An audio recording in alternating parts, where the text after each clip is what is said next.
Hello, my name is Travis. Today I'm going to do a tool review. Many times, like you guys, you want to buy a tool for your shop or garage.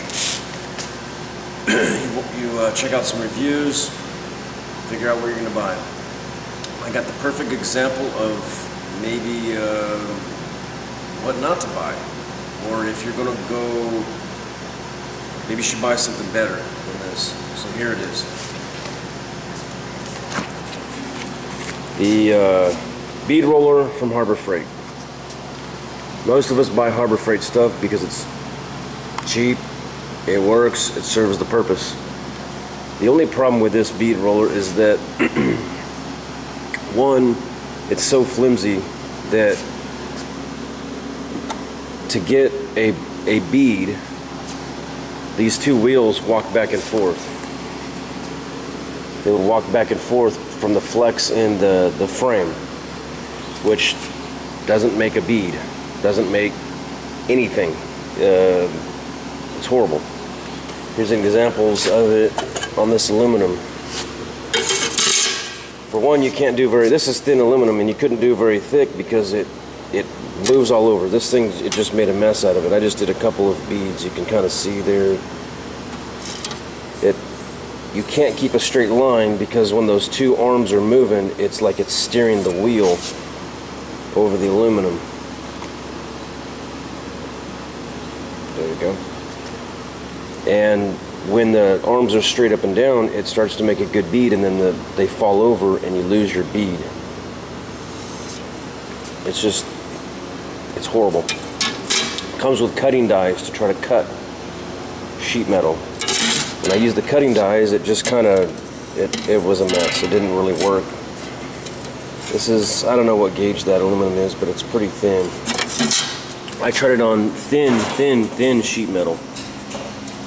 Like 20 gauge. Same thing happened. It was just not user-friendly at all.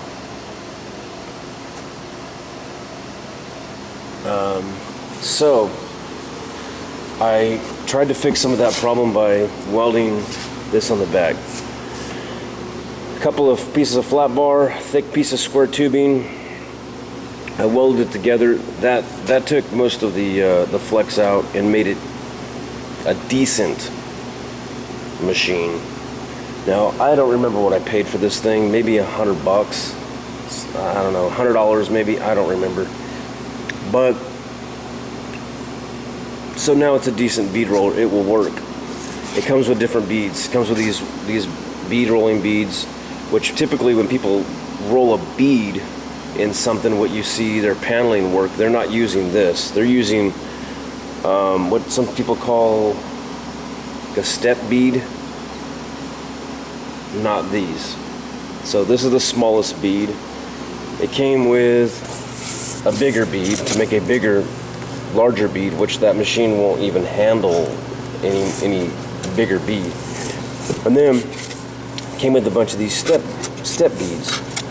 So you would put one in there, and you would make a step in the material, which that's cool for making flanges for stuff, but the size of these is not something that, it comes with 3 different sizes of steps.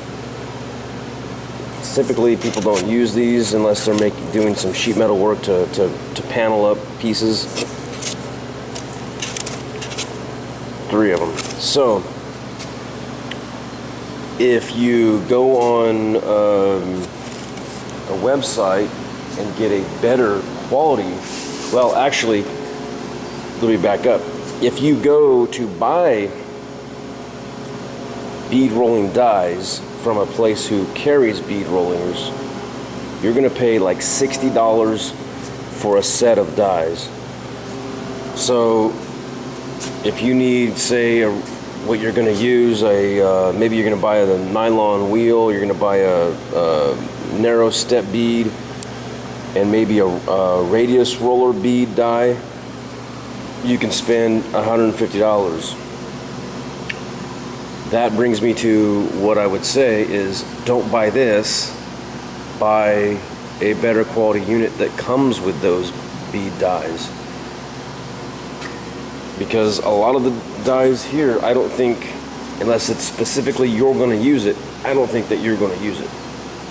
These make a bead like that. That's typically not what you see. It's too big, it takes up too much material when you try to bead roll that if you're making a panel. It takes a lot of material. So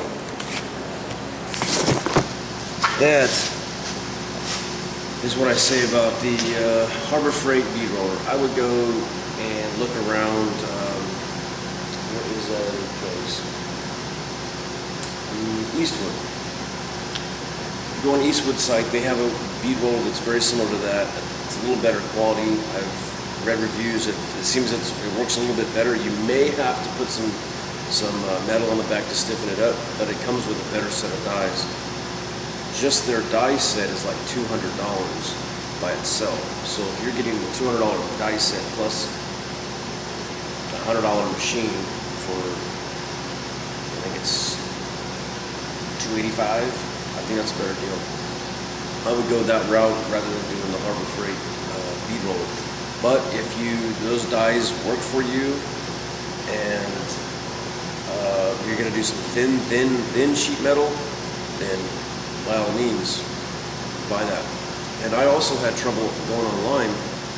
I couldn't find what dies came with the Harbor Freight bead roller. I went online and there's no information about it. I don't even know if they still carry this thing. I bought this probably a year ago. It's been sitting in the box.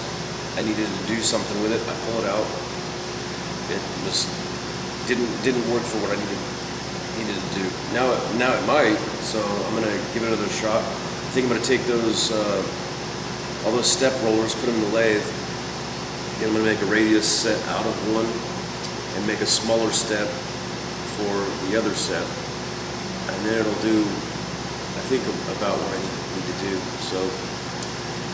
So there you go. That's my review on the Harbor Freight bead roller, or not such a great roller. So hopefully that was helpful for you if you want to go buy it. And another thing is that obviously this is a two-man process. You got to have somebody crank it. You got to have somebody feed the material through the wheels. Now you can buy the power unit that goes on it from Eastwood for another $300. I definitely wouldn't invest in $300 and put it on this piece of junk machine, unless you just feel like that's what you got to do. But I wouldn't do that. I would definitely go and buy a better quality unit. So there you go. Thank you.